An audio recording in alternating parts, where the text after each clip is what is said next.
In this video, we cover one of the biggest struggles for West Coast Swing teachers, how to get people to come back to group class. This is your COVID-19 version.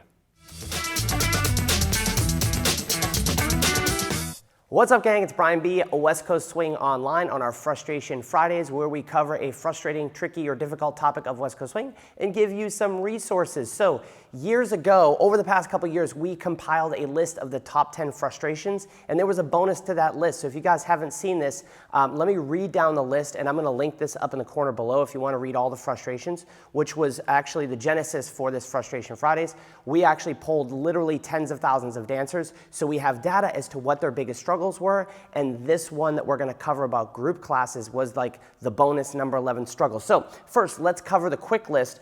The number one struggle that we had as we polled people was people had trouble staying on time to the music. Number two was people had trouble remembering their patterns. Number three, they lacked self-confidence. The number four biggest struggle is I don't have anyone to practice with. That's kind of something we have right now, and we covered that in a previous video. Another one was they struggle with styling and creativity to music. Number six was they got stuck on things even though they knew what they were supposed to do, they were still stuck struggling. Number seven was they look around at everyone else and feel like they are the only one who doesn't know what they're doing. Kind of goes back to the self-confidence thing. West Coast Swing seems so much harder than my previous dances. This was the number 8 thing. We did a video why West Coast Swing is hard, and we covered a couple of different topics. So remember, every dance is easy, every dance is hard to do well, but West Coast Swing does have some of its inherent trickiness. Number 9 was social dancing was way beyond my comfort level. Of course, there's a big level up from a group class or a private lesson to be able to do it live in the music. Number 10 was finding a place to dance. And number 11, what we're going to cover here now, the biggest struggle for teachers was getting people to return for group classes. So we're in a different new normal here for COVID-19.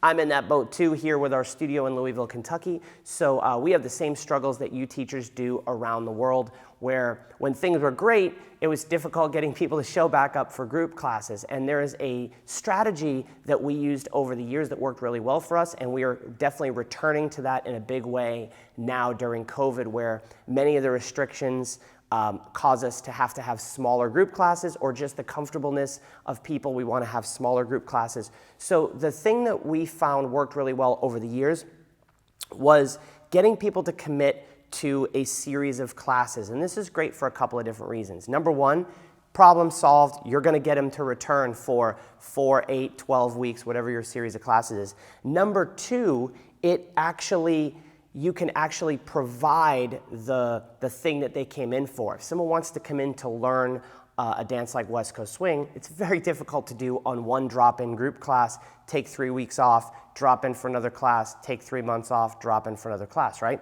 So to deliver the basics of West Coast Swing to someone, we know that we need X number of weeks, X number of hours to run through those basics. So structuring your classes, regardless of the level, beginner to advanced, structuring them in, let's say, a 4-week class. So in the 4-week class, I'm going to deliver to the customer an improved understanding of musicality. And because I have 4 weeks, I can work through the basics of that concept, reviewing the basics, adding a little bit more, reviewing the first 2 weeks, adding more, and then maybe adding some more advanced concepts off of that. So I think for teachers now, one of the advantages that we have, and I tend to be a super positive person, so I'm always looking for the advantage to this situation.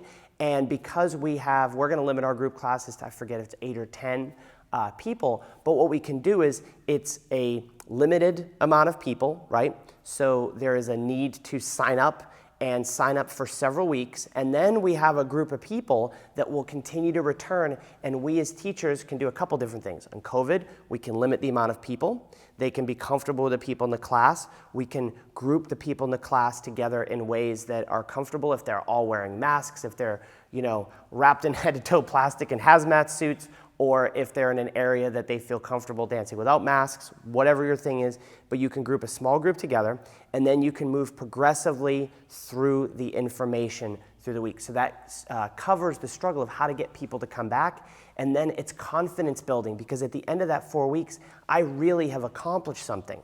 So this is something that we've definitely done over the years. We're actually doing it before COVID, but now because there's smaller groups, we're gonna get a little bit more hardcore with it. And there's another advantage to being able to pick smaller topics and work more deeply. So there's an idea for you for the teachers to cover the 11th biggest struggle as polled by thousands and thousands of dancers over the years.